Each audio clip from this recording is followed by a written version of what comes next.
पार्श्वनाथ परमात्मा का इस दिवस को जन्म होता है। जो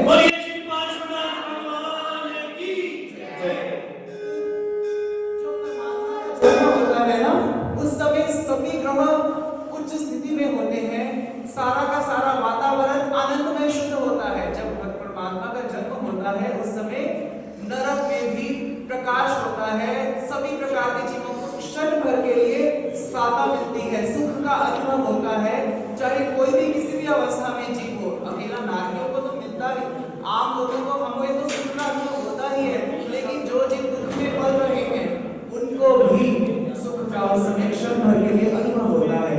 ऐसा परमात्मा का जन्म समय का वो टाइम होता है। तो जब परमात्मा का जन्म होता है ना, तो सर्वप्रथम किसको इस बारे में खबर मिलती है? आपको पता है किसी को? सब 56 दिक् कुमारियों को। तो उनका क्या होता है? आसन कंपायमान होता है। उन जो वहां पर जो अपने विमानों में रहते हैं, परमात्मा का जन्म जानकर वो खुशी से भागे चले आते हैं। अलग अलग दिशाओं से 8-8 दिक् कुमारियां आती हैं, अधोलोक से, ऊर्ध्वलोक से, रुचक प्रदेशों से। कोई आकर वायु संवर्धन करती है, आकर सबसे पहले वो आकर परमात्मा का सूतिका ग्रह का निर्माण करते हैं, जो अधोलोक की देवियां होती हैं। सूतिका ग्रह का निर्माण करने के बाद वो क्या करते हैं? शुद्ध वायु का संचार करते हैं। एक देवी मैया जो 8 दिशाओं से आती हैं, वो शुद्ध जल का छिड़काव करके भूमि को शुद्धि करती है, जहां पर परमात्मा का जन्म हुआ है धरती पर। फिर कुछ देवियां आकर आसपास परमात्मा के 8 देवियां आकर चावल बीच कर खड़ते हैं, कोई पंखा लेता है, कोई 8 देवियां दर्पण लेकर खड़ते हैं, 4 देवियां आकर दीपक जगाती हैं, फिर 4 देवियां आकर, आप शास्त्र में भी पढ़ते होंगे, कदली ग्रह कर पुत्र मातायो, फिर वहां पर एक कदली गृह का निर्माण करते हैं। जैसे देव विमानों में एक सिंहासन बना होता है, उस प्रकार से कदली ग्रह में वो वहां पर परमात्मा को और परमात्मा की माता को विराजमान करते हैं। फिर जिस प्रकार से वो जो धाय माताएं होती है ना, उसी प्रकार एक वृद्ध स्त्रियों की तरह देवियां खुद परमात्मा का लक्षपाल तेल से मालिश करती हैं, माता की भी आकर सर्वप्रथम उनको प्रणाम करते हैं, परमात्मा को और परमात्मा की माता को। धन्य हो माता, आपको एक पुण्यशाली आत्मा हो, आपने एक ऐसे जीव को जन्म दिया है, एक ऐसे पुत्र रत्न को जन्म दिया है जो कि संसार में अज्ञान रूपी अंधकार को दूर करेगा और सर्वत्र मोक्ष मार्ग के रास्ते को खोलेगा इस जगत के जीवों के लिए। तो ऐसा प्रणाम कर माता की और परमात्मा की मालिश करते हैं, उनको स्नान करवाते हैं, उनकी जतन से पूजा करते हैं। इस प्रकार 56 दिक् कुमारियां अपना कार्य करके चली जाती हैं, प्रणाम करते हुए माता को दोबारा से। और फिर किसका आसन कंपायमान होता है? इंद्रदेव का। इंद्रदेव का आसन कंपायमान होता है। आसन कंपायमान हुआ तो वो क्या सोचते हैं? गुस्सा का दूर हुआ, अपने मिथ्या को वो दुष्कृत करते हैं, मिच्छा में क्रम करते हैं और भक्ति पूर्वक, विनय पूर्वक 7-8 कदम चलते हैं परमात्मा की ओर। वहीं पर बैठकर क्या करते हैं? नमोद्गुणम सूत्र का उच्चारण करते हैं, परमात्मा की स्तुति करते हैं। आप भी प्रतिदिन चैत्य मंडल में वो परमात्मा की स्तुति करते हैं, उससे विनय मुद्रा में, तो वो स्तुति करते हैं, स्तुति हो गई। इंद्र परमात्मा को जन्म जान के इतना हर्षित होता है, अपने देवों को साथ में बुलाता है हर्षोल्लास से, हमें महोत्सव मनाने जाना है। हरि नवमेशी देव को बुलाता है, सुघोषा घंटा बजाता है, जिसकी ध्वनि 1 योजन प्रमाण तक पूरे देवलोकों में गूंजती है। सभी देवलोकों में उद्घोष हो जाता है, परमात्मा का कल्याणक आ गया है, जन्म कल्याणक में जाना है। सौम्येंद्र देवता अपने अभियोगिक देवों को आज्ञा देता है, इच्छानुगामी विमान बनाओ, हम सब देवों ने मिलकर जाना है। उस एक नए विमान का निर्माण करवाते हैं, जो इतना शुद्ध प्रकाश वाला होता है, जो आसपास सर्व वातावरण को भी प्रकाश से शुद्ध कर देता है।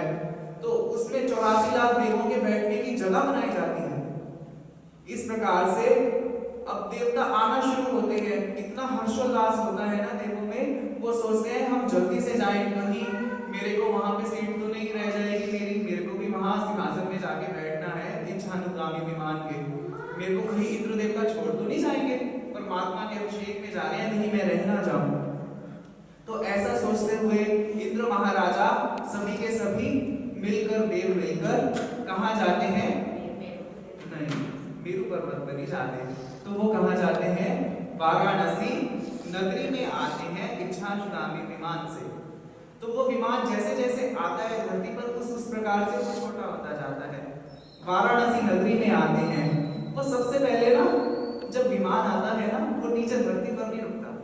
वो जो स्तुति का ग्रह 56 कुमारियों ने बनाया है ना, वो पहले वो स्तुति का ग्रह की प्रदक्षिणा करता है, उसके बाद ईशान कोण में जाकर रुकता है। देवता बाहर आते हैं, सौमेंद्र देवता माता के दर्शन करते हैं, प्रणाम करते हैं, परमात्मा को देखते साथ प्रणाम कर देते हैं दूर से। स्वामी के दर्शन होते ही स्वामी को प्रणाम करना स्वामी का प्रथम विनय है, स्वामी की प्रथम भक्ति है। तो इस प्रकार से जब भी हम मंदिर में भी आते हैं, दूर से देखते हैं परमात्मा को दर्शन करते हैं, तब पास में जाकर फिर वो विनय पूर्वक, भक्ति पूर्वक पंचांग प्रणाम परमात्मा को करते हैं, ताकि ऐसा नहीं कि विधि में अविधि नहीं लगे प्रणाम में। वो तो दूर से हवा से कर दिया, वो परमात्मा की प्रथम भक्ति है। तो जब आए, माता को प्रणाम करके कहा, हे जगत माता, आपने एक ऐसे पुत्र रत्न को जन्म दिया है जो संसार में कल्याणकारी है। आज हम इनका जन्म महोत्सव मनाने मेरू पर्वत पर जा रहे हैं। ऐसा कहकर माता को अस्वापिनी निद्रा देते हैं और माता के पार्श्व भाग में पास में एक समय सभी के सभी देव लोगों से 64 इंद्र मेरू पर्वत पर जाने के लिए उपस्थित होते हैं। 10 वैमानिक, 32 व्यंतर देव, 20 भुवनपति देव, इस प्रकार मिलकर 64 इंद्र अपने करोड़ों देवताओं की टोली के साथ परमात्मा के महोत्सव में पहुंचते हैं। कोई इंद्र की आज्ञा से परमात्मा के महोत्सव में पहुंचता है, कोई परमात्मा की भक्ति करने के लिए पहुंचता है, कोई हर्षोल्लास देखकर, लोगों के मन में उल्लास उमंगों को देखकर, कि क्रेज को देखकर परमात्मा के पास जाने के लिए राजी हो जाता है। कोई अपने दोस्तों के साथ, दोस्त ने कहा कि चलो चलो आज हम महोत्सव देखने जा रहे हैं, करने जा रहे हैं, चलो आप भी चलो। कोई देवता ऐसे जाते हैं, कोई देव किसी स्त्री के कहने पर जाते हैं। इस प्रकार सभी के देव हर्षोल्लास पूर्वक मेरू पर्वत पर पहुंचते हैं। अति पाटु कंबल शिला के ऊपर परमात्मा को विराजमान करते हैं, अभिषेक महोत्सव करते हैं, आज्ञा करते हैं देवों को, परमात्मा का अभिषेक महोत्सव के लिए तैयारी करो भाई। 64,000 कलशों का निर्माण करवाते हैं।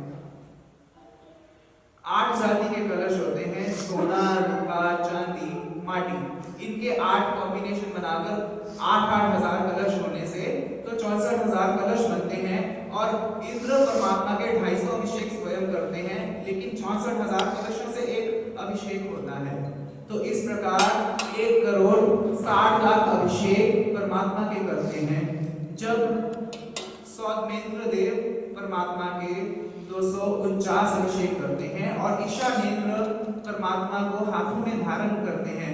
जब 249 अभिषेक हो जाते हैं तो ईशानेंद्र सौमेंद्र देव को परमात्मा को ग्रहण करवाते हैं और स्वयं बैल का रूप धारण करके 250वां 250वां अभिषेक करते हैं।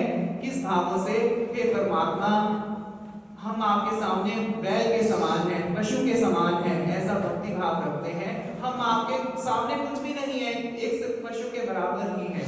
इस प्रकार से अभिषेक महोत्सव करने के बाद गोशीर्ष चंदन से परमात्मा का चंदन पूजा करते हैं। पुष्पों से विभिन्न प्रकार के देव लोगों से पुष्प मंगवाकर पुष्पों से पूजा करते हैं इत्यादि। परमात्मा को शुद्ध वस्त्र, कषाय, कौन से वस्त्र होते हैं, देवदूष्य वस्त्र परमात्मा को अर्पण करवाते हैं।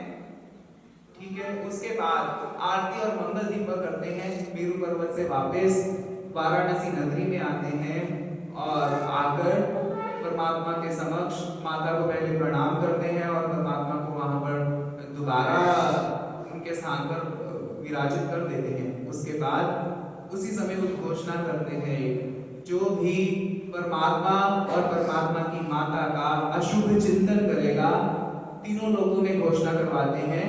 और उस अगर ऐसा हुआ कुछ भी, किसी ने भी अशुभ चिंतन किया, तो उनका सब घर से अलग कर दिया जाएगा, वो मेरे लिए दुश्मन के समान है, ऐसी वो उद्घोषणा करवा देते हैं। परमात्मा के अंगूठे में अमृत का संचार कर देते हैं, 4 अतिशयों को जन्म से खो जाते हैं। इस प्रकार देवता मिलकर परमात्मा का महोत्सव करते हैं, जन्म कल्याण का। तो आज हमें कहाँ जाना है? चलो सब मिल कहाँ चले? मेरु पर्वत पर सज धज के बड़े उल्लास के भावों से हमें कहाँ जाना है? मेरु पर्वत पर। और क्या करना है? देव देवी बनकर, सौमेंद्र देव, ईशानेंद्र देव बनकर, अलग अलग 64 देव बनकर हमें परमात्मा का अभिषेक महोत्सव मनाना है। पता है आपको, जो 64 के 64 इंद्र होते हैं, वो कौन होते हैं? समकिति होते हैं। तो आज हमें समकिति बनना है, उस परमात्मा के अभिषेक को करते हुए निर्मल भावों से सम्यक्त्व को पाना है, अपनी श्रद्धा को जागृत करना है। तो आइए चलिए हम सब मेरु पर्वत पर चले। आप सभी जाइए लाइन से, सारे के सारे 5 के 5 अभिषेक